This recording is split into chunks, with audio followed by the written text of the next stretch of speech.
So 3-time Olympian, I will look back on that as the best decision I made. I wanted nothing to do with the sport after Beijing. The tears and devastation were real. And all of a sudden, I just didn't even recognize who I was anymore. I can do this on my own. I was doing everything I could to make it through the day. You can love your life now and want more. Okay, this is a conversation that needs to be had. Welcome to the Strong Mom Podcast, where we help moms get their shit together, gain strength physically, mentally, emotionally, so they can reclaim their lives. I'm Lauren. I'm your co-host, 3-time Olympian, 3-time mom, 2-time business owner, and Dave. I'm the husband. I have some of those things, not all of them. I'm here to help the story. All right, we're going to dive into this. We've had a podcast on the docket for years. And we're doing this. Episode 1, let's get right into it. All right, let's talk about where we are now. All right. So if you were to look at our life right now, right, our marriage is the strongest it's ever been. We own 2 businesses. One of our businesses being Strong Mom, where we help hundreds and thousands of moms get their shit together. We're basically living the life that we've always wanted, that we've always dreamed of having. But we didn't think it was always possible, for sure. I think that's where the power comes. Like, you're able now to do the things that you've always wanted. You have time with your kids, you're present, your health is on point, right? All of these things like that. And I think there was a point in your life for certain that you definitely wavered and struggled. And I think when people look from the outside, it's always, oh, they see the Olympics, they see the medal, they see the kids, they see me. I'm sure. And they think it's easy. I think, and maybe I've been there looking at you and before I knew things were going on internally. And so I think it's important today, let's back up the story, rewind, and talk about where you came from and kind of the journey. Because I think that's what's interesting about you. It's not the medals and the travels and all of, that stuff being featured in books and on stage and whatever.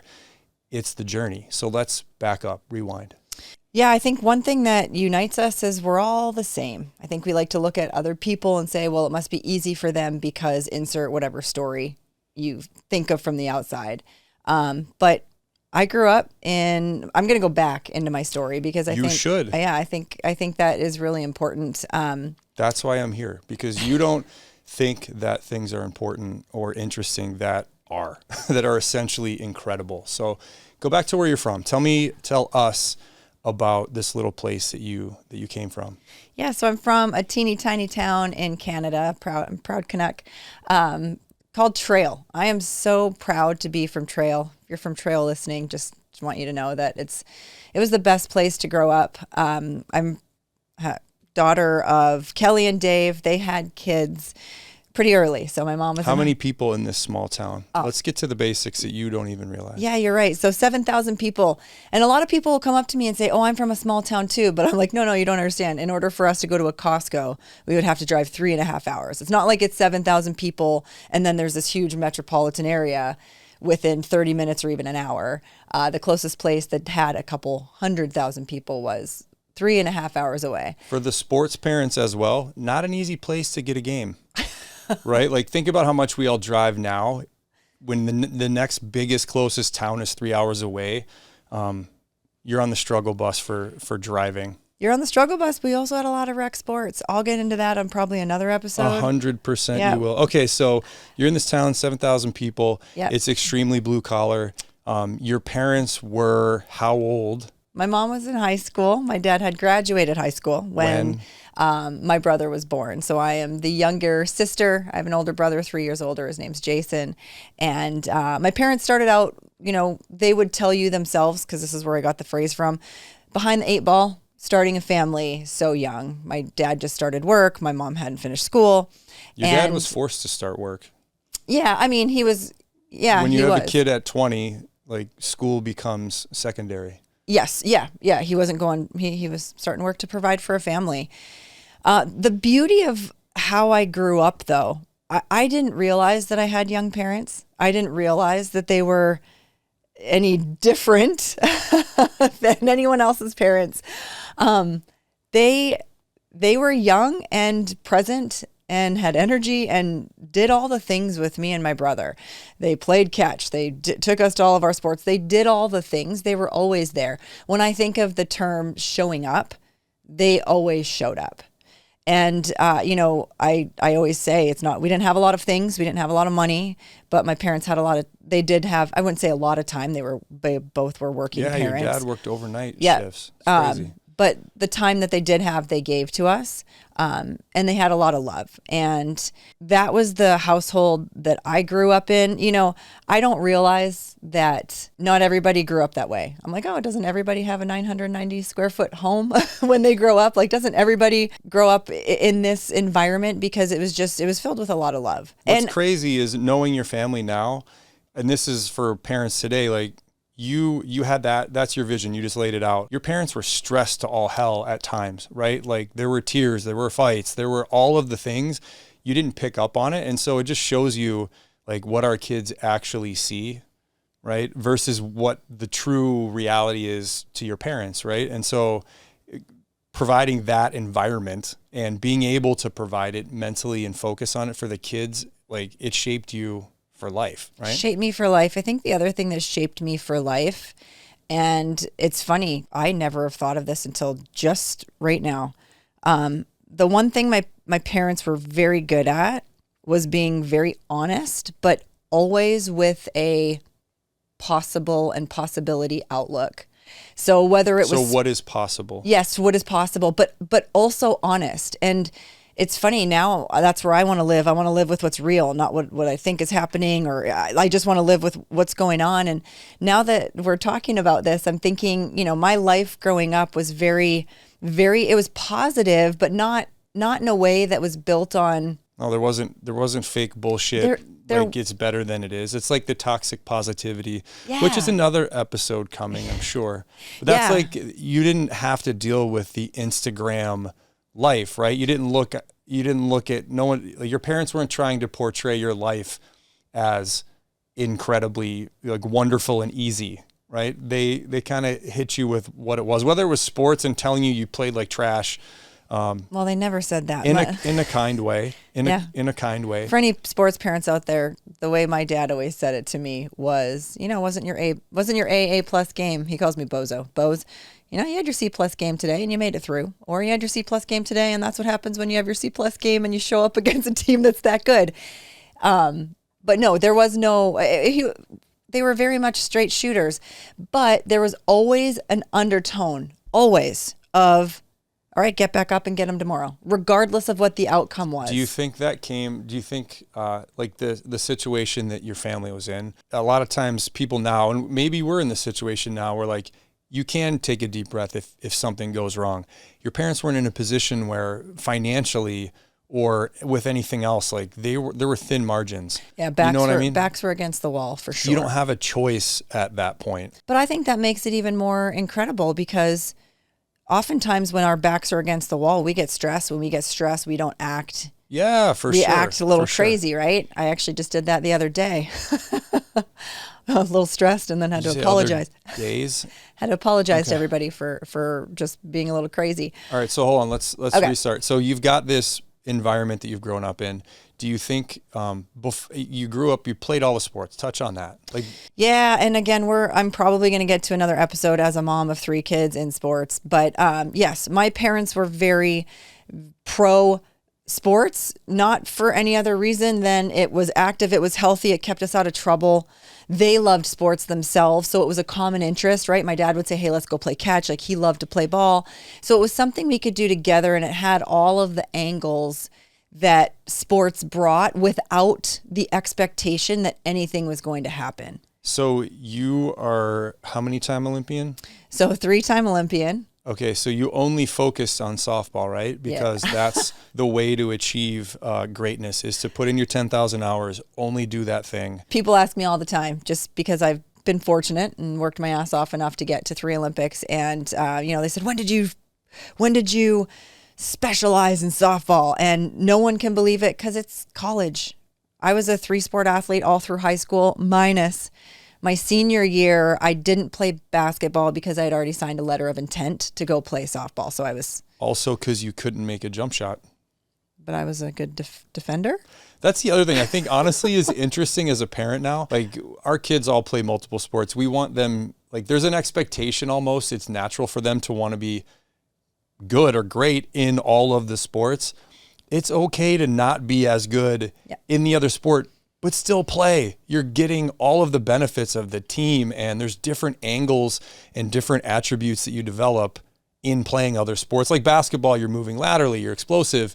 You're learning how to be intense and compete. Like, again, another episode, but that's something that's totally forgotten. It's interesting. Maybe that's why you were able to develop your competitiveness. Yeah, I was always the best at softball. Once I got older, I wasn't the best when I was 11 or 12. I was not the best when I was 11 or 12. But once I got a little bit older and I hit 14, 15, 16, that was kind of my area to shine. Volleyball and basketball, I loved playing, but I wasn't very good. And I agree. I think that was Gymnastics, loved it. Wasn't very good at it. But I think that builds character. It builds grit. We all want to do things. I would say seeing the pictures of you in gymnastics, definite character builder, getting out there and in quotes, competing in that little thing that you were wearing. Love you too. Fantastic. Anyways, okay, let's move this on. So I grew up from a super small town. We started behind the eight ball. We started with nothing really, but the underlying tone of my childhood was, all right, well, let's see what happens. There was never, I never remember, I'm not going to say whether there was or wasn't. I don't remember having a moment where it was like, oh, well, people like us can't achieve dreams like that.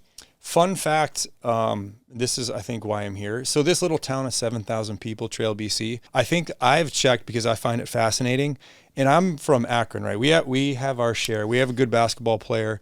We've had some great track athletes. We have a couple bands. No big deal. There are 22 NHL athletes. There might be more by now because I haven't checked in a couple of years, but 22 NHL athletes, 2 first-round draft picks, essentially. Barrett wouldn't like this. He's not from Trail, but in the same high school class, essentially. It's wild. And so that's one thing, again, like you always thought it was possible, which is interesting because when we're young, we always, like a lot of us, if we have somebody to encourage us rather than kind of step on our dreams, kids think that way a lot, right? Yep. And I think it's interesting as we move into kind of, like, we can talk quickly about where you went to college and your experience from there. But like when things got shitty, like that expectation or that dreamer in you was gone. Like that completely was snuffed out. You mean when I was older? Yes, as you got older and you began, like when you hit snags and issues, you turn into the opposite. And that's something to kind of keep in mind as we move through it. So talk about how did you leave Trail? Yeah. So again, I got to do what I loved, and I do think my parents allowed me to love the sport. Again, I could talk about kids sports forever because I got the break, because I was never forced. It was always my idea to want to play, to want to go practice. I was fortunate enough to make it onto a team that was an 8-hour drive away from my parents. And no, they didn't do it because they thought I was going to get a scholarship. It was just the best opportunity at the time. And I went down to some tournaments with my new team, the White Rock Renegades, and then got seen by a bunch of schools. Tournaments down in the States? Down in the States, yeah. So ultimately, I made it to Oklahoma State University. Huge reason is because a couple of my idol pitchers, and I'm a pitcher, went there, Michelle Smith and Mel Roche. And I wanted to be part of that history, that legacy of, this dominant pitching program. And I loved it. I loved I had ups and downs. I won't say I loved every minute, but when I look back, I loved every Again, it wasn't cake, right? You go in and your freshman year and you don't really play. No, I played. I just got shelled. Well, I said play well. Oh. I didn't do well. Took me a while to get my feet underneath me in the college game for sure. But at the end of the day, I stuck it out, and I will look back on that as the best decision I made to go softball. But not only that, my best met her there.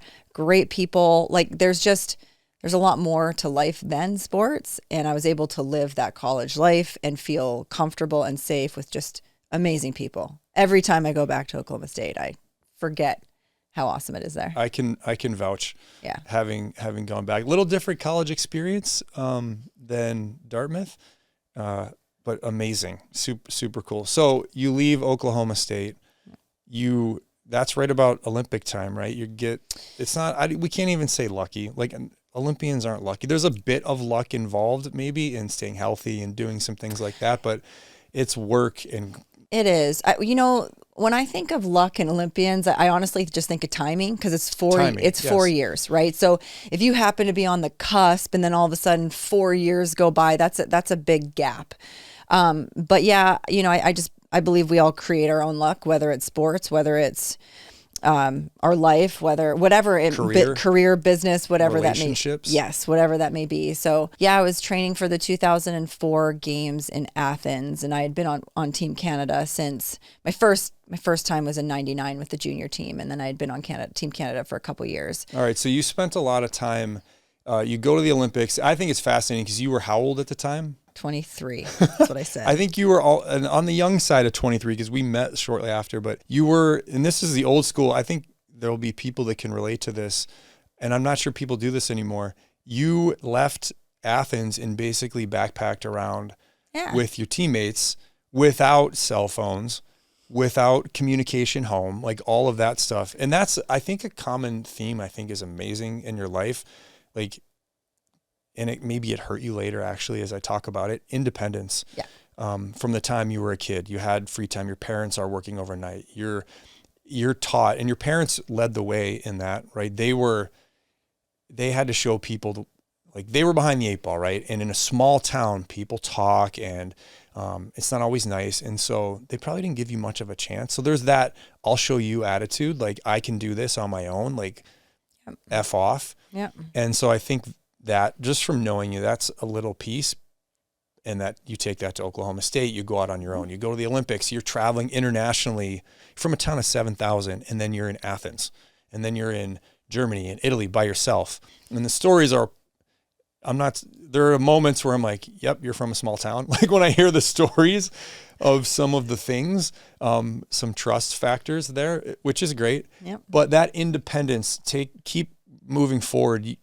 You were independent enough to go out to a wonderful nightclub in Chicago shortly after you got home from the Olympics and meet someone very special. Very special. Yeah, no, that's true. I think I've always looked... What was his name again? I've always looked forward. I've always looked at like what's up in front of me. What can I do? Where can I go? I never looked behind me. I actually just backtrack for a second. I remember, being from trail, we didn't go on a lot of planes growing up, right? It's not like today's age where you just like drive and as little kids, you're off jetting all over the world or all over the U.S. I think I had been on a plane one time, maybe twice. And all of a sudden I'm going on my recruiting trips, and I had to fly by myself. And my parents would drop me off. My brother would pick me up halfway. No cell phones. No cell phones. They would drop me off to my brother, 2 hours into a drive. He would drive because he lived by an airport. The airport you flew from was 3 hours. It was longer in the winter. Yeah. So my brother lived in Spokane, Washington, was going to Gonzaga. So he would drive halfway, meet my parents. They would drop me off. And then I'd sleep there at my brother's house, and then he would drive me to the airport either that day or the next day. But it never crossed my mind. My mom was like, you good with this? I'm like, yeah, let's go. So after the Olympics, after backpacking around and just doing my own thing, I ended up in Chicago. I played for the Chicago Bandits, which is an NPF team, a professional softball team. And things are still pretty great at things that are great, point, right? You're living like the dream life. Yeah. So you meet me. I meet the most wonderful man in the world in a nightclub. And this is where the story turns dark. Essentially, like if you were to look at the timeline, right? That was in maybe 2005 we met. And so it doesn't know we have a few really good years. We meet in 2005, and I have to go back. I'm living in Arizona by myself at the time. And you're living in Chicago and we're making this long distance relationship work. And then the next thing you know, it's like, well, we got to figure out if this is going to work or not. We didn't want to waste any time. That's how our story goes. And so we met in July. Well, we met earlier, but we had our first date in July, August of 2005. And then I had moved into your apartment. Think about this. In January. I walked up to Lauren in a super busy, crowded club and started talking to her. He tapped me on the shoulder. What are the chances? Like, all I hear about today are these dumbass apps. Everyone gets to swipe, check out the menu. What can I think about? I should text this person. I actually had to go up to you. I think I've earned my spot in this chair. Like, when you look back on it, that's pretty amazing. Yeah. And guess what? I think I could do it again. I have with you, not with someone else. I have no doubt. I don't know. Yeah, we met. I had moved into your apartment. We kicked my brother out, who was staying with me at the time. Yeah. And then I moved in, and he still talks about that, references. And then we were engaged. So that was in 2006. Yeah, it happened fast. Yeah, it was 2006 in January. And then I you left right away to train for Beijing. You're going too fast. Damn it. I moved in January 2006. We were engaged in October of 2006. We got married in February of 2007. And that was the year before the Olympics. And so all of a sudden, when 2008 comes, or beginning of it, I'm peace out for pretty much the whole year. I mean, I had some stints back and forth, but for the most part, my attention was playing ball. Yeah, it is. I'll say it's interesting. I was working in the trading financial industry in Chicago at the time, which was my first career out of college. I obviously, to walk up to Lauren in a club, I felt pretty good about myself. It's interesting from that point of view to, like, all of a sudden, like, and I worked in a completely male-driven, ego-driven industry, and then to immediately kind of take a back seat to the Olympics, and like everything became like, I would come home from work and catch. Do you even remember that? I would catch for you. You did. I feel like I'm just blowing myself up left and right, but that's pretty impressive. Like, you could still throw hard then. I guess you could throw hard recently. But I got to be a pretty good catcher, no equipment. Sidebar for all of the dad catchers out there. Lauren was throwing close to 70, and I was catching with no bucket, no cup, no mask. I didn't wear shin guards until the next go around, like 10 years later. It's pretty wild. Okay, so let's fast forward through the part where I sacrificed my entire life for you. And hey, I'm just kidding. And then you left again. Yeah, we were training, and it was Beijing, was 2008, and you're the ultimate support system, and I was playing ball. And it was, so this is where things start to waver a little bit, right? I think, again, that was anyone around that time, around you, that was a tough experience, I think, for a lot of people. And so the Olympics were exciting, gut-wrenching. That was my first taste of watching somebody you love compete, for the parents watching their kids. And unfortunately, I think too many parents probably get that feeling when the kid's like 8, where, like, to be honest, it doesn't matter. This, as your wife, kids, these are games that matter on some level. Like, we always talk about that. When's the first time you played a game that actually mattered in your life? Like, winning a medal in the Olympics, I would consider that something mattering. Maybe playing in the NCAA tournament or a high school state championship game, right? I'd say, like, once you get to high school and there's a potential to get recruited, sure, that game matters, because that's your either like random club game on a Saturday at 12 doesn't matter, is meaningless. Yeah, meaningless. So things didn't go maybe as you wanted. Just quickly break down the moment, because I think it's pivotal kind of in leading to the next stage in your life. Yeah, I think anyone that has a goal that they're actively pursuing, and you feel like you're putting absolutely everything into that goal. And we ended up in the bronze medal match, and obviously I went to Athens in 2004, and we came 5th, and we had an opportunity to win the first medal in softball for Canada. It would have been the first female medal in a team sport. Yeah, first female medal in a team sport. And we were in the bronze medal match against Australia, and I was pitching. Game. Oh, you're right. Oh, gosh. A lot of soccer around this house. Yeah. I was in the bronze medal game, and I was pitching, and we lost, and I did not take it very well. What happened in the game? I gave up. Sorry to bring this up. Yeah, I gave up the game-winning home run. I blanked it out. It's all gone. Seriously? Yeah, I don't remember. That's not true. There was a little payback. You're like, if anyone can see the stare that's going on right now. No, I have to go back and remember. If anyone's had some time in their life that they've, really, really hurt them, like the word I use is at the time. And remember, this was my life at the time. And I have to remember, because as I'm older, I look back and I think things aren't a big deal. When I look back, I'm like, why did I care so much? Well, because at the time that was my entire world, and the only word I can use is shattered. There's a lot that I kind of just tucked away. And to be honest, and you know this, I wanted nothing to do with the sport after Beijing. So here I am. We didn't even stay. So I was in Beijing. It was terrible. Like, the tears and devastation were real. It was like you have spent 4 years longer, like essentially, 8. But if we really boil it down, it's your whole life of ball leading to this opportunity to win a medal.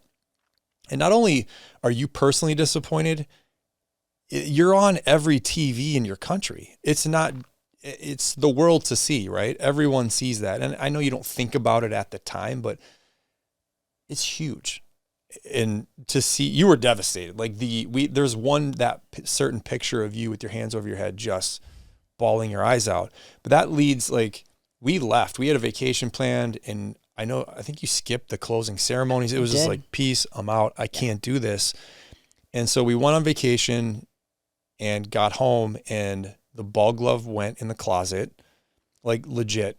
And it didn't come out for 8 years. Yeah. Like, not even to play catch with the kids. I think one time, I have a photo of me and Grace, one time when she was little, because someone actually gifted her a glove, and it had her name in, kind of embroidered in it. And it was very cute. But yeah, I went from my life being softball, eating, sleeping, living, training, longing for this particular goal, to I don't even want to see a glove. I don't want to see a ball. I don't want to see honest anything. To God, I think there's some PTSD. Not maybe now, but at the time, like, we didn't talk about it. We didn't rehash it. It was crazy. So we get home, and that was in August 2008. Yep. And then Grace, our daughter, was born in August of 2009. We started a family. Right into it. So now this is where, as all the parents, all of the moms know, like, things change. And it wasn't just I didn't have as much time. There were other things going on. So walk through 1, 2, 3 quick kids. Yeah. So we knew we wanted a family. We knew we needed just because we had pushed things off. I was training, and you're a little older than me. So we knew having You were worried that I wasn't going to be functioning anymore? Not functioning, we just knew we needed to start a family soon. We had talked about it. Oh. And I don't know. So we had 3 kids in 3 short years. Literally, our daughter was born August 2009. 17 months and then 18 months. Yeah. And then we have one in the middle, and then August of 2012, our youngest was born. And probably like every mom can relate to, I remember pockets of things. I don't remember everything. I remember feeling okay after Grace. Like, I kind of had my wits about me. I didn't feel too different. I think what happened was I went from the Olympics, and then all of a sudden I was pregnant. So I had something to focus on. I had something to really, like, dive into and keep my mind off of, you know. It's a great avoidance strategy. Absolutely. And so after Grace, I felt pretty good. And then I got pregnant right away. I got pregnant when Grace was 7 months old or so, 7 or 8 months old. And by the time Jack came, that's when for me, everything turned mentally. I think the other thing, in this, just from speaking to so many moms, you're the next highest level. You were in tune with your body. You had been in great shape. You had trained. And then all of a sudden your body's not yours anymore, essentially. Like that's a huge shift that women deal with, which people paint it in a beautiful picture. They tell great stories about it on some level. It's so beautiful, but it's awful at times. It's so hard, right? I think it can be beautiful, but I also think it can really mess with moms' psyches, but we don't ever want to say that, because if we say that, then the negativity comes pouring in. Like, we're not grateful and you should be great. You're blessed that you can have a baby, and all of these negative things come in, or who cares? It's not about you. All of these things come in, but we forget we're still people.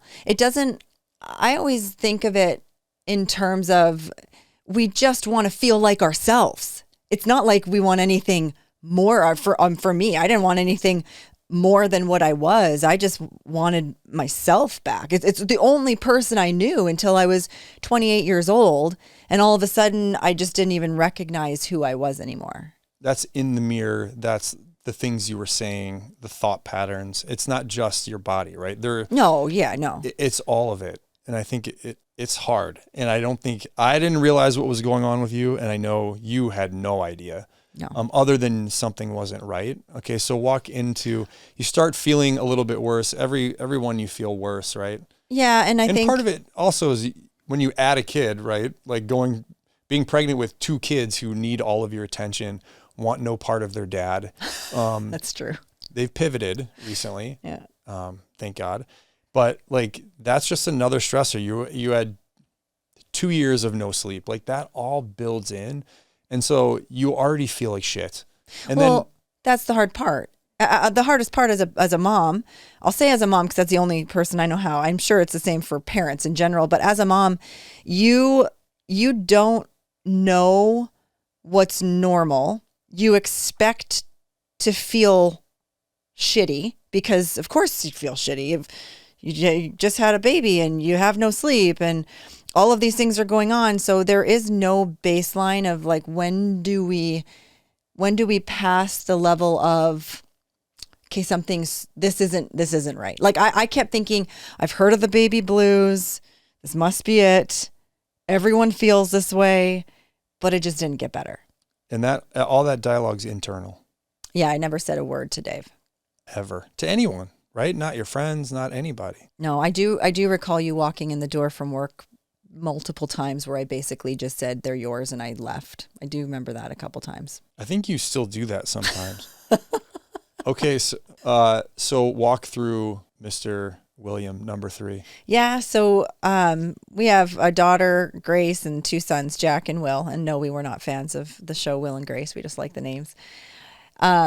Will was a tough nut. He was. We didn't know what to do with him. I didn't know what to do with him. And meaning he didn't sleep. He cried. I'd say colicky.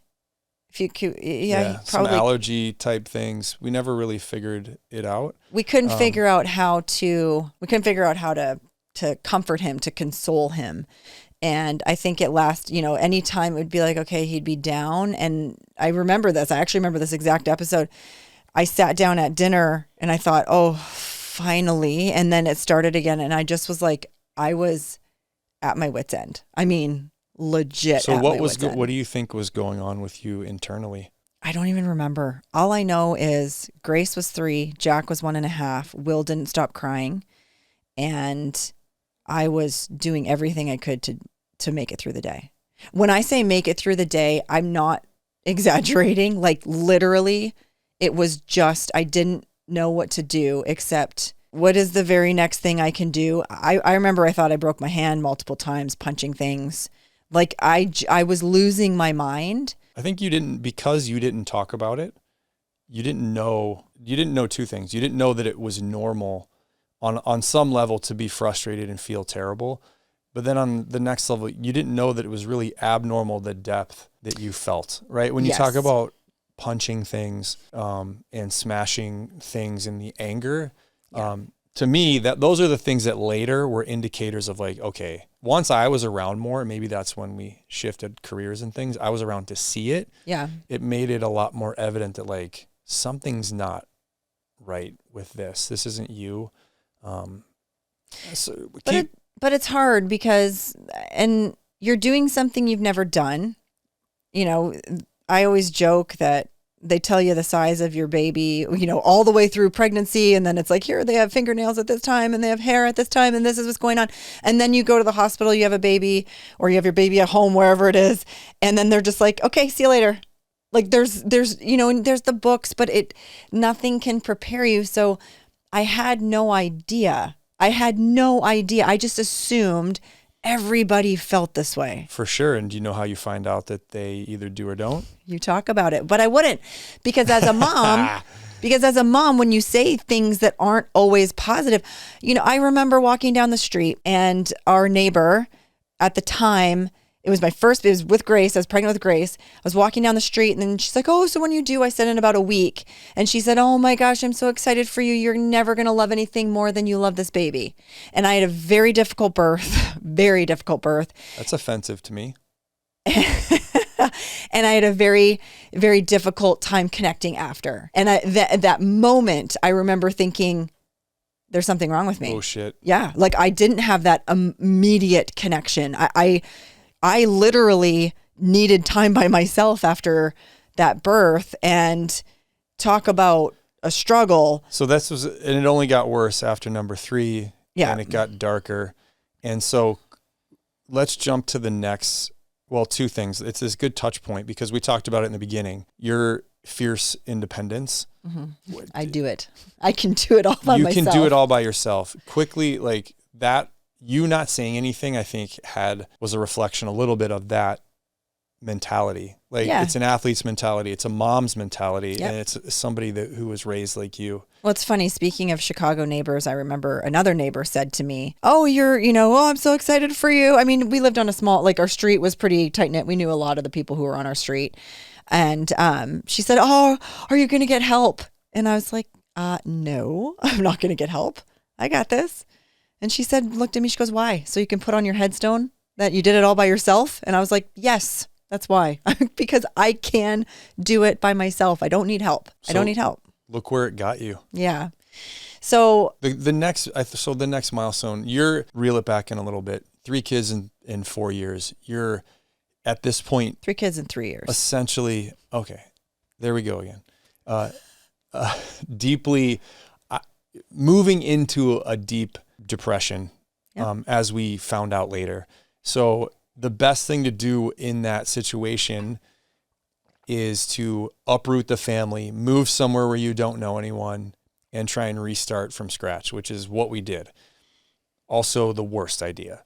It was a great idea, but it made it even harder. So I at this point kind of ran my course with the financial trading industry. It was the most amazing experience for 14 years, and for 2 or 3 years, it became hellish, just in terms of what I wanted to do probably with my life. And we took on some gym ownership in Chicago and got invested in that space, and we're into coaching. And so I decided that we needed to move. I needed to get out. We moved back to Ohio, where I am from, and started fresh. We touched back. It was anybody that's moved, like what do they say? It's like death, the top moving, stressors. Yeah. Moving is up there in the top 3. And so we get back home. I become probably depressed. I lost a lot of weight. The gym that we were going to open and the income we were going to have fell through when we got back. And so there was no work for about 18 months, which luckily we were able to move through based on, prior work. But it was this was like when I think the depression was exposed for you. Talk about some of those moments, just so we can get a feel for like what that looked like. Yeah, I remember wanting to move because I knew you were unhappy. And although I myself was unhappy, I still was aware enough to look at our family as a whole. Didn't mean I was super stoked about any of it, but I was aware that this needs to happen. And it's hard to say because I think for me to move from not feeling well to what I considered baby blues to depression to a very long, deep, dark place, so darker than I knew, I can look back now and say, well, it all makes sense, right? I was already struggling with mental health, right? I was already depressed when we were in Chicago. We move here. I don't know anybody. It's not my home. It's not my family. I love your family, but it's still foreign to me. Sure. You knew people here. I didn't. Well, but you still knew them. I knew who they were. You knew who they were. Things had changed. I hadn't been here. But there was some familiarity for you. A little bit. It was an adjustment period for sure. But get into talk about. But that's the thing. How did you feel? I had no friends. I tried to make them. It didn't really work. Which I'm the common denominator. I wasn't in a good headspace. And when I'm not in a good headspace, it's hard to want to go out and meet people. Like I just would rather stay inside. We had no income. We had no insurance. We had nothing. I thought we were going to be homeless. I thought we were going, to me, the entire world was imploding. And I think the added stress, I don't know how much it, dug more. It pushed you over the edge. Yeah. Just talk about it. I don't know. Maybe I would have felt that way anyways. All I know is what happened. And yeah, I went into a massive, I didn't even want to get out of bed. I would say this is a true tailspin. No, but you talked about driving off of, yeah. Not necessarily knowing that you wanted to be around. No, I definitely didn't want to. I didn't understand this. This might sound extreme because now that I have myself back, I'm like, wow, I can't believe I thought that. But I would lay in bed going, I don't understand why people want to live. It makes no sense. Everything was a chore. Waking up was like a chore. Having to go do lunches was a chore. It took so much energy to just do a basic thing. Never mind have energy to want to do anything extra. Meanwhile, you're not talking to anybody about it. You're hiding in plain sight, right? The whole time no one knew. And this is mom game 101. You're putting out the vibe and the appearance that everything is great. Yeah. I think there's something, I went through moments where I wasn't functioning, but for the most part, I would consider myself a high functioning depressed person. I definitely had my moments where I would go to bed at 5 p.m. and I would just disappear. And you knew when I disappeared, I just was gone for the night. Yep. But for the most part, I was So this is where our memory, what's high functioning? At the time, looking back maybe, but at the life you live now, not high functioning. Going to bed at 6 p.m. isn't high functioning. Losing your mind screaming is not high functioning. No. This is where I sit. I think, and this is again from talking to so many moms in our program. I think a common theme amongst moms is, well, they don't know how I'm feeling. My husband doesn't know how I'm feeling. This person doesn't know. We know. It took you a while. I didn't know you were deeply depressed. I didn't understand depression or, the diagnosis. I knew you weren't you. You doesn't smash things. You doesn't go to bed at 6. You doesn't not take care of your body. Yeah. It wasn't right. The business was really hard. Move it along into kind of the rock bottom moment, everything. And we laugh about it now. So it doesn't sound, I'm sure it doesn't sound as dark as it was. A lot of conversations about what do we I probably led them. What are we doing? This isn't working. Mm-hmm.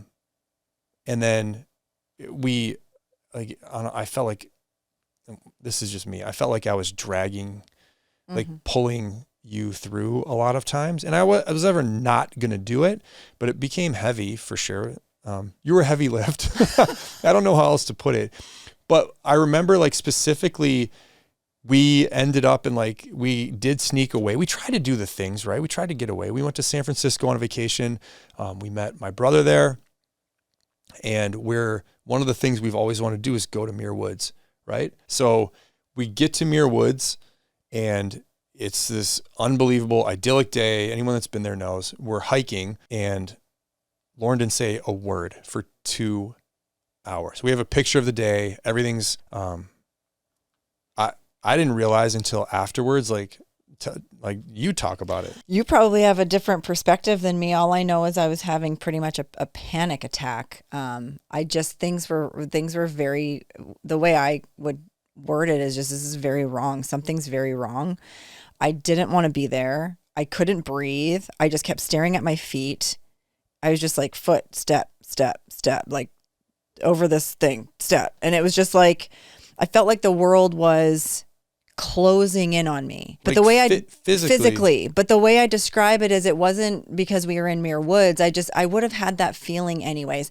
And just for context, we were not in a good spot financially. We were not in a good spot business wise. And I remember I quit and you fired me like the night before. You quit. I was the first time I let you quit. I've quit our business a lot.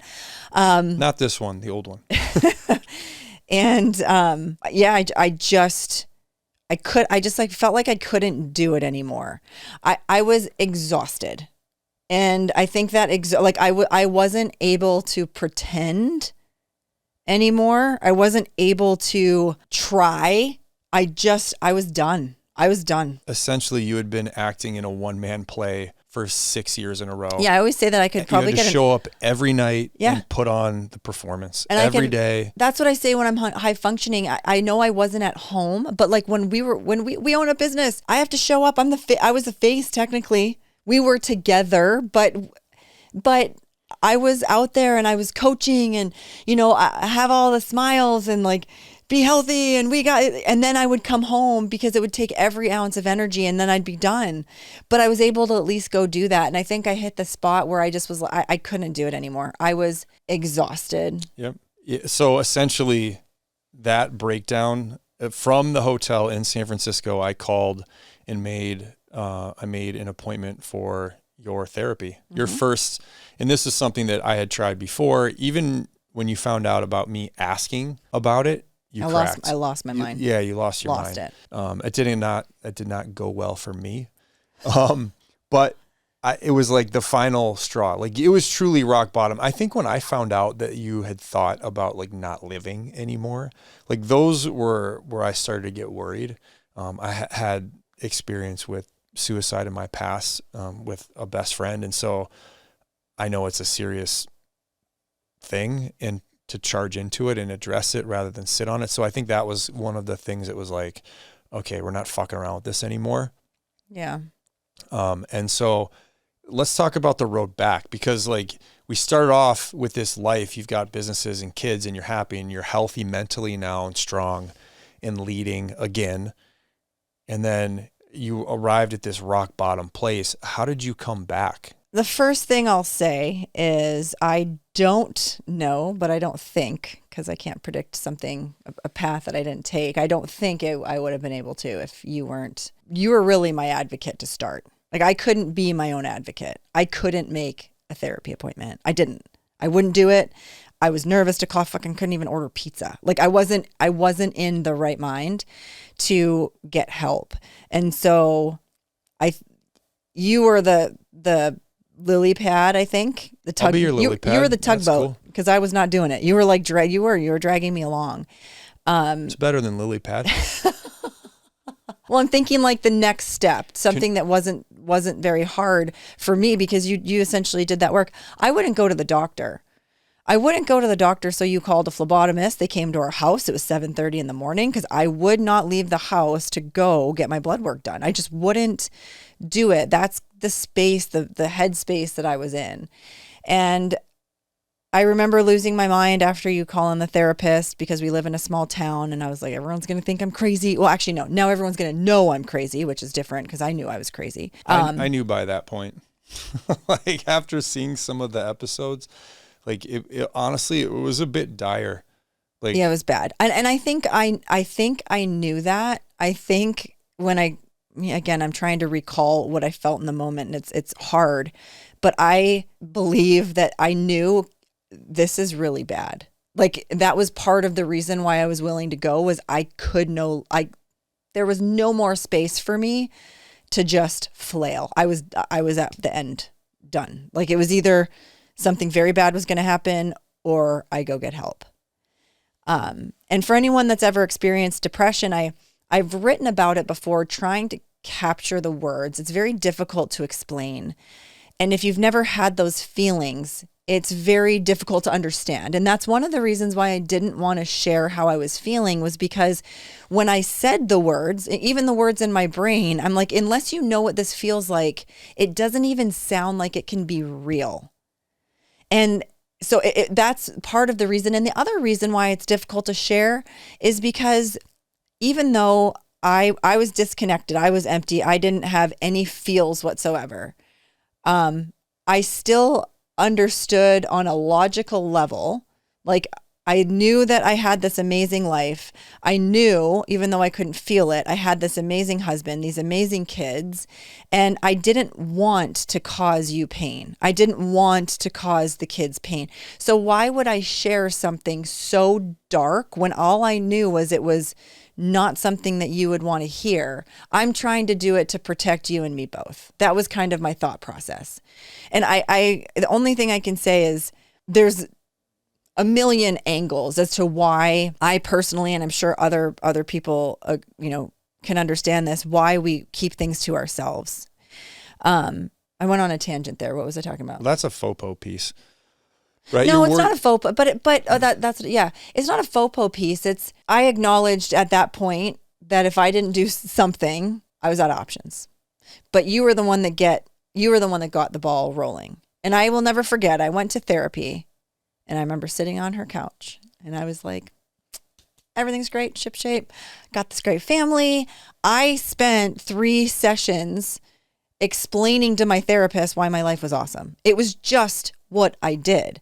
I just constantly was showing everybody that everything's fine. So I'm paying my therapist to lie and not get results because I was afraid to tell someone what I really felt. Because that's just what I had done that for so long. I had just pretended for so long. It's uncomfortable to tell people how you really feel.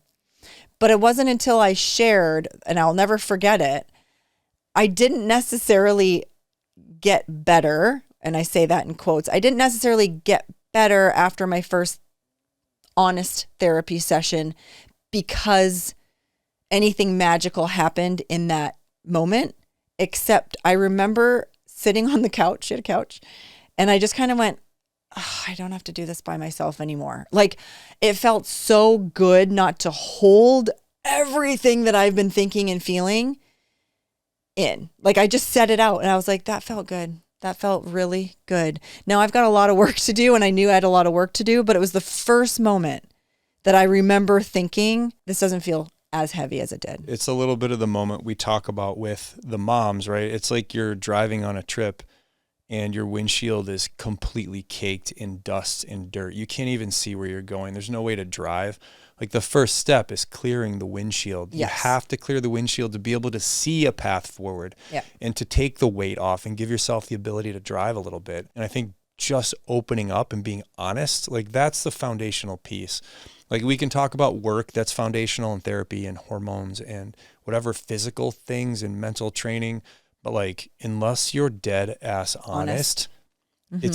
it's not going to work. And again, that's something that I think a lot of the women that we work with, that's a major point that we help with. And I mean, that's the whole first part of our program for that reason. Oh, for sure. But it starts in that first conversation. I think just being open to the conversation, right? And when we ask in the program and even before that, questions to make you stop and think, and then you see a little bit, a glimmer of hope, and then it feels good to share. And then you realize that this is a foundational piece and move. But so many people aren't in a position or around a program or have a coach or a therapist to work with, and they struggle. They can't unlock the very first piece. It's conditioned in with feeling like you're a good mom, though. That's, I don't want to share that I'm struggling being a mom. Back to the original point, I can do it myself. Right. I keep up appearances. a societal thing. It's mom game 101. Most times this is what I have found in my own life when I was struggling, and with moms that we talk to that are struggling, we're more concerned with showing an appearance that things are great than actually having them great. And the thing I liken it to is, you look at a house, we want the outside of our house to be perfectly manicured where people walk by and go, wow, that's a really nice looking house. They really take care of their stuff. Then you walk in and it's just a shit show. It's filthy and disorganized. And you actually know this because this is true for actually our own home. You like the outside, you care about the outside more than I do. I don't care what my perception is anymore. I mean, we all have that a little bit. I'm not going to say that I'm a human being. So of course I have my moments of caring what other people think, but it is so much less. Now I care about actually loving my life. Not, do you think I love my life? Does my life look good to you?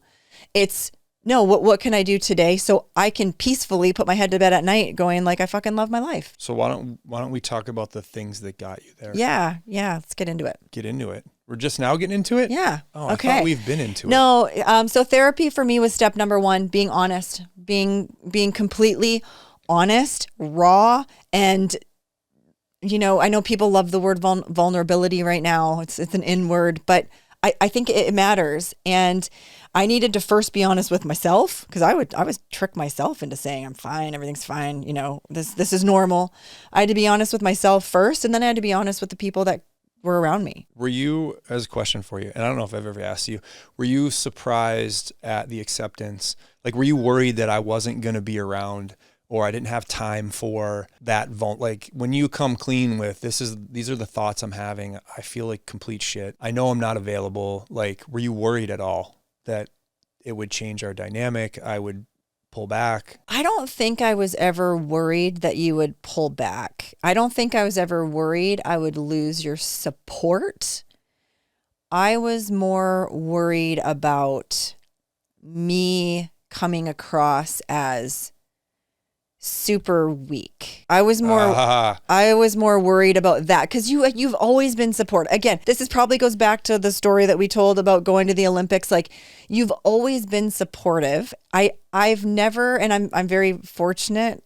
Thank you, love you. That I've never felt like, oh gosh, if I don't do this, he's not going to support me. That's something I think that's been foundational from my perspective in our marriage, is your support has always been there. I was worried about appearing and just showing that I can't do something as basic as be a mom and a human being.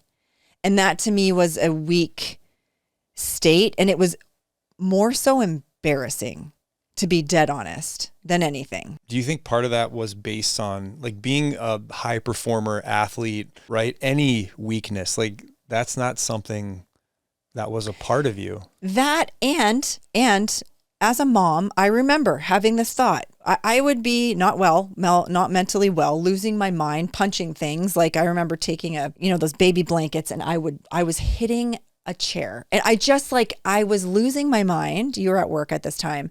And I remember having this thought that none of my friends are like this. It's only me.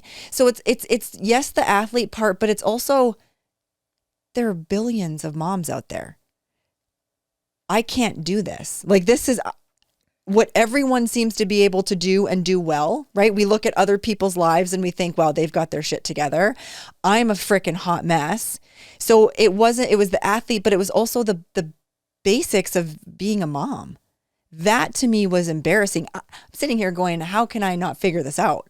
And I couldn't. And that sucked. Those are the moments, I think, communication with other moms and being in a community of moms that are open to sharing. I know there aren't many. I know we have one with Strong Mom and we get to witness it, but the fact, like, you don't talk about it much. I can speak for myself. Like, there are times when, like, I want to, believe me, I think, I want to be a good dad. There's times I suck at being a dad, and being able to talk to somebody and say, yo, this is a really tough thing for me. I can't deal with this. I don't know, pick something about kids and sports, right? And so knowing that someone's like, oh man, I get it. Like, totally seen it. I've been there. Like, people don't have that right now. Unless you find the right community, it's impossible. Yes. And back then, like, think about it. I'm talking about back in 2012. So we're talking almost over 10 years ago now. I think the conversation and there's more opportunities now, not saying they're everywhere, but it's finding it, because you have to be the one to initiate, right? So I'm looking at my best friends. I've got the best friends in Chicago. That was why it was very difficult to leave. The best friends ever in Chicago. I didn't want to be the one that brought up, hey, are you feeling depressed at all? Because I'm clearly admitting that I do. So it's who's going to be the first person to start that conversation. Because I'll tell you this, the first time I ever shared how dark I was I went on a podcast by Carrie Dahl it was actually called The Inner Circle with Carrie Dahl. And I had met her, through some friends, and she knew my story, and that I was training, for the Olympics, and that I went through depression. And so and I'm a mom of 3, and she's like, I really want to capture this story. And I remember I went, did her podcast. She called me, or she texted me and said, your episode is live. And I went to the bathroom, and I thought I was like heaving over the toilet. I thought I was going to throw up. And I thought, what did I just do? Why would I say that stuff out loud where everybody can hear me? I didn't, because it's not my podcast. I almost texted her and said, can you please take it down? I've decided I don't want to share that anymore. And the reason I'm telling this story is I had to go to our gym. The only business we had at that time was our gym, track. And I remember walking in, my face was as red as could be. And I remember walking in, and I saw one of our members, and she had listened to it. And she said to me, thank you for sharing that. I'm going to cry. But I remember thinking, oh my gosh, I thought I was going to be, embarrassed about this episode. So many moms messaged me that I went, oh my gosh, I had no idea these people had either struggled or if you can empathize, you have some of those feelings, because you can't empathize unless you know, or they knew someone who did and didn't know how to help them. And I had that moment of super regret. And then it was just inbox message, email, see people at the gym. And it was like, okay, this is a conversation that needs to be had. And now I'm glad I said it. And the more I talk about it, the easier it is for me to be more and more okay with how everything was, because it's a much needed conversation. But it is difficult being the first person to just say, hey, are you feeling this way? Because if everyone says no, then you're just kind of like, okay, yeah, me neither. I think that's the power of the community that you've created, or our team and everyone's created with Strong Mom, is that it's a place, because people live in small towns, or their social circles can be small, or they're at the country club, or at the corporate job, or whatever it looks like. That social circle is very small. You don't feel safe sometimes, because it can affect the way people look at you. It can affect things at work. If you can step out and have a place to go, a safe environment. And I'm not a big, me, I don't love safe space. It's a real space is what it is. Yeah, it's a real space. That the conversation's real and people are accepting and understanding, it can work.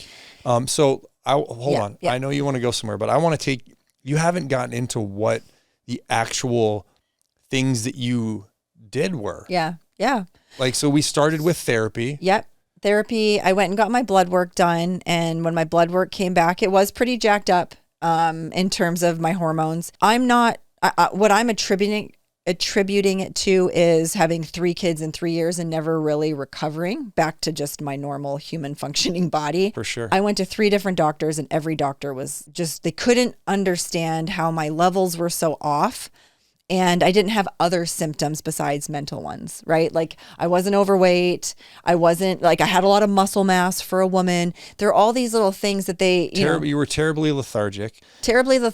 Mental struggles. Yeah. One of the things, let's get back to the therapy part, because that opens you up, right? The hormones kind of put you in the right place to deal with the other things. And then it became, so essentially you had a coach with a therapist. Yep. What was the next? Well, I started doing all of the things. I started doing the things that I always had done in the past. I started working out again. Oh, such a big piece. I ate like a freaking adult. And for you, I just want to jump in. You've always been in phenomenal shape, right? Mostly. That during that period, it was different. You probably weren't in as great a shape. I think it's foundational though, like mentally, for your mental side, when you can put time into the gym, and movement, it makes a difference. But the next thing is that put you in a position to it gave you momentum. Let's say therapy, some blood work, training again, eating better. Yep. But you dove into, you read every thing that you could. You really went down the rabbit hole of performance psychology. Yep. I spent 2 years when I started to really dive into figuring out how to make myself feel better. I woke up an hour early. So at 5 a.m, which that was, instead of getting up at 6, I would be up at 5.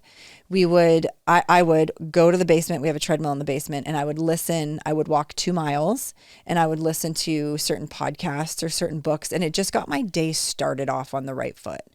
I was introduced again through listening to mental performance coaches and, everybody that I aligned with and the way they thought into how to create a life that you love, right? And it's not about, again, the important thing is it's not about creating a body that you love. That's a whole nother issue, is that becomes people's focus, and it's more a symptom of the internal piece. Yes. And so watching you, and it was fun for me because I got to be on board, but you essentially, and we could each read and communicate about it, but accumulated so much information and knowledge. You were on people's podcasts, and this is the time that you essentially got asked to come back and play. Yeah, right. And so you're introduced now to more world-class mindset coaching through the team, and you're working with Navy SEALs, and you're working with executive coaches that come to the team, all sorts of stuff around that. And so it wasn't just one piece, right? No, it was all of it. And I understood that the physical, this is where Strong Mom was built from essentially, but I understood how my physical work really supported the mental work I was doing and the emotional work I was doing. And I finally understood that I could, regardless of how much time I had in my day, there was something I could work on to get better. And that's what I focused on, is what could I do today to get better? And when I say get better, I just mean feel better, increase the quality of my time with people. And I've been, I'd say, fortunate, but I also worked my ass off I created my own luck in this particular case. The thing alongside that, I think there are tactics, right? Because there are mindset ways to think in theoretical things and mental things to work through. But tactically, we also worked with probably one of the top, for me, maybe the top nutritionist in the world, in Dr. Kashi, right? So you learn tactics on how to manage your day, manage your food, manage sleep and things like that. And then we found, again, one of the top mindset coaches in William, right? And so learning how to visualize and put those practices into place, like, it's hard to express how much work and accumulated, not just tactics, like I said, but the knowledge around it, right? To build the system. It wasn't one thing, right? And I think that's, again, the beauty of what you've built with Strong Mom, is that all of these things are distilled down because they're not always built for moms. Like, mom's life is wild. Yep. The chauffeuring and the chefing and the, mediator between the kids and keeping, and helping keep the marriage in a great place. All of the things, like, that's what's special when I look at it, is that all of these things are now distilled down. It's like a shortcut, essentially. Yeah. You've pulled from all the best places in the world and built it for someone just like you. Like, it's the things that you've done, which I think is fascinating. It drives me nuts when it's like, just count your macros, lose weight, and your life will be different. I'm like, how's your life going to be different? Who wants to just do work on like this one area? The chances are, if you're listening to this, you've been peddled some sort of weight loss only formula over and over again. But we talked about that. I would always ask myself, how can this make my life better? Right. And I look at my through my lens is my entire life. And well, it's not just your life. It's no, it's our but life. that's what I mean. My life is my kids. It's you. It's what we are creating. It is my, extended family. Your extended. It's our friends. It's everything. It's your world. It's our world. Yeah. And I think that to me is more exciting. That to me gets me excited to get up and work, because I'm not just working just on this one thing. I just know they all bleed into each other. If I'm reading a book, I know that I'll be able to take whatever it is and apply it to all these different areas of my life. Or I'll read a book while I'm going for a run, even better, right? Like those are the things I had to do in order to try and get as much done as possible. And again, if you're listening to this, you're most likely a mom, and you know that there's just a lot that comes at us. There is a way to manage it, though. That's the one thing I want everyone to get out of this, is there is a way to manage all of the curveballs that we're throwing, all the hats that we wear, because we only have this one shot. And I'll be the first to say, I've said this to a lot of people. We only have this one life, and I don't believe in regrets. And I know that I spent 6 years vacant. That's probably the best word I can use to describe it right now. I've spent 6 years not being myself, not being connected to my family. And I don't necessarily have any regrets. I can't do anything about the past, but I'm freaking on point with figuring out how to not waste any more time. There is a way to do that. And it's pretty exciting. And so that's what really gets me excited now.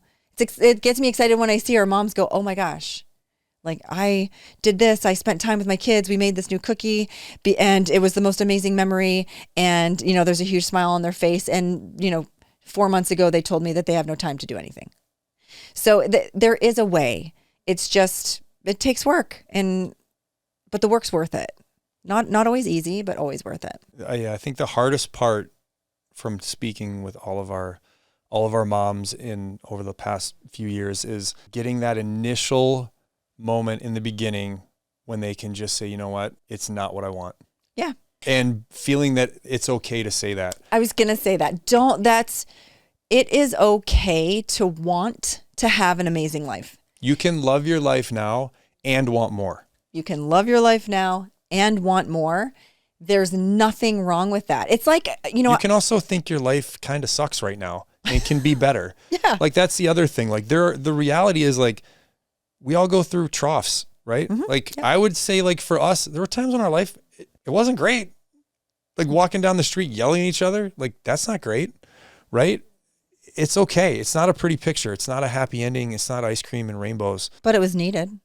It had to happen. That's the other thing I was going to say. It's admitting that it's not what you want and that it's going to be better, feeling okay about it, but then deciding you actually saying out loud, the second part is, I do want more. Yeah. Right? Because unfortunately, like we talk about, like the enemy of great is good. So many people are comfortable being in the good zone. Yeah. You have to force your way out of that. And it's okay. Like society, they want you to stay in your place. Mm-hmm. They want you to be good because it makes people around you uncomfortable if you're incredibly happy or if you look your best or if you and your husband are hanging on each other at the party. Like people give you the side eye. I personally think that's bullshit. And again, that's an environment piece. If you're around people that support you being your best, it's a lot easier. But being willing to say that, right? And know that it's going to make people around you a little uncomfortable to start, but you got to go for it. Like that's one thing I think is awesome.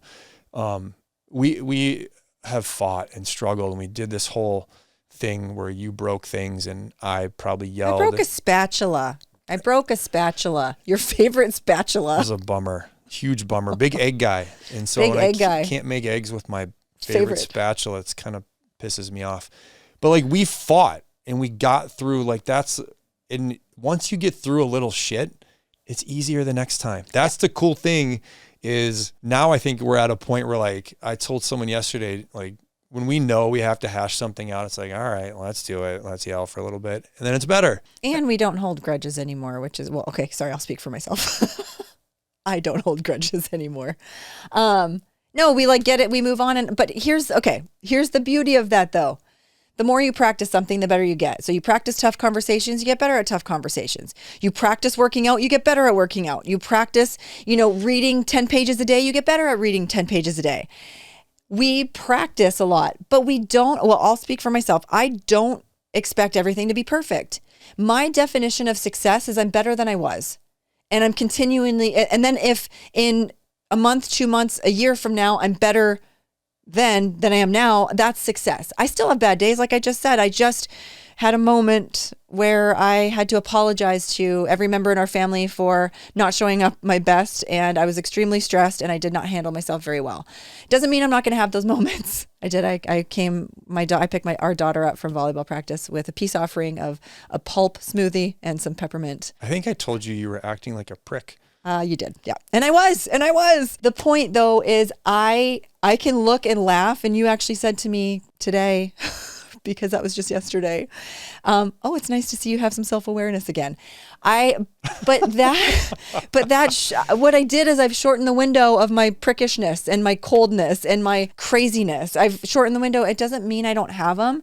And that I think I just wanted to share, because things aren't always rainbows and unicorns, and I still go through ruts. I just pull myself out faster, and I'm better at doing it than I was a year ago. You've built a system to do it. You have a framework, you have reliable practices that you've gathered from all these incredible places and put into a place where you can draw from them, right? And so you have tools in your toolbox now. Do you like that analogy? Yeah. It's a thing that you didn't have before when you were depressed. You had no foundation. Yeah. You were a lone wolf, you were operating alone, and you didn't have a toolbox, right? And so that essentially to wheel around, that's how we got here. Yeah. And that's how everyone going back, Lauren's 3-time Olympian, now medalist. We didn't even touch on that. The whole Olympic experience the next time around, which was a whole set of ups and downs there. But the companies and the family seems happy to me and you, right? Yeah. As reported by them. As far as we know. Yeah, right. You just never know. We have yes. So I think, again, you went through just an absolute pile. And I know we're wrapping it up here, but the one thing that I've learned is the actions that I chose, the decisions I made a long time ago, are coming to life today. And that's again through some of the work that I've done mentally. It's, I don't wake up and have a workout and feel like the best I'm ever going to feel ever that exact day. It's just compounding over time, right? And when I talk about the journey and what I really want to get through to moms in particular, because that's just my passion of working with moms, but it's, you can create an action today and you might not see that result that you're looking for immediately. It's that immediate reward. But I look back and I think, okay, well, how did I get to the Olympics? Well, it wasn't because I trained just for the Olympics. I chose not to go to a lot of parties. I won't say any, but a lot of parties in high school. I chose to spend my time in the gym before school. These actions that I did now created this opportunity for me. Same thing. I didn't wake up one day, and you know this, I didn't wake up one day and say, man, it's really nice to have my life back. I decided that I was going to be honest with my therapist. You made the therapy appointment for me. And then I made the decision that I was going to be honest with my therapist. Then over time, very slowly, small enough where I couldn't even recognize at the time how impactful those little actions were. But I can look back now and say, I actually created the result I have in my life today. 5 years ago, I decided this, and therefore I built on it and built on it and built on it. Every workout is building. Every, choice that I'm making nutritionally is building.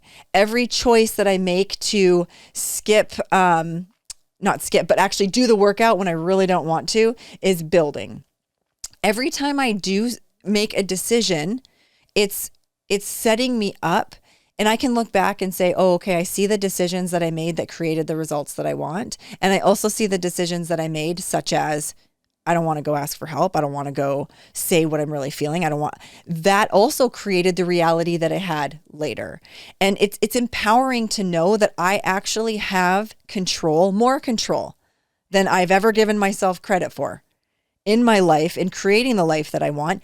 We want a good marriage. We know we need to have our date nights. That's an action, right? We don't just wake up one day and say, man, what a marriage we have. Like, it takes work and it takes planning and it takes doing. The difference is in the doing.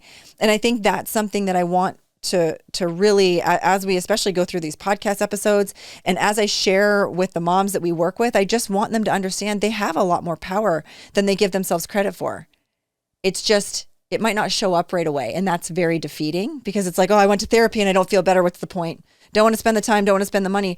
I had to do it and then do it and do it. And I still go. And my first therapy appointment was in 2018. So where do you think community fits in that environment? Like, your environment happened to be, you touched on earlier, but the family. Like, yep. I feel like for whatever reason, I was there and supportive. Like, I was your environment. Absolutely. You weren't going anywhere else. Like, that's maybe the most powerful thing, again, is the community of Strong Mom. Is it's in this environment. Now you've created your own environment, right? For the women and for the people, our own coaches, even. Like, you're surrounded now by other kind of forward thinking, vulnerable, amazing women. And so, like, that plays to me, just looking in, that plays a huge part, because those conversations and that support doesn't happen even from our best friends, because those are the people that it's hardest to open up around. Yeah. You want everything put together for your best friends or your best friends. You want to show your best self, right? And you don't want to burden them with your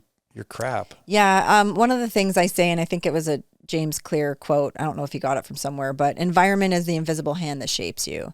And when you're surrounded by people who are doing the things and striving for similar things that you want, that's just what you consider normal.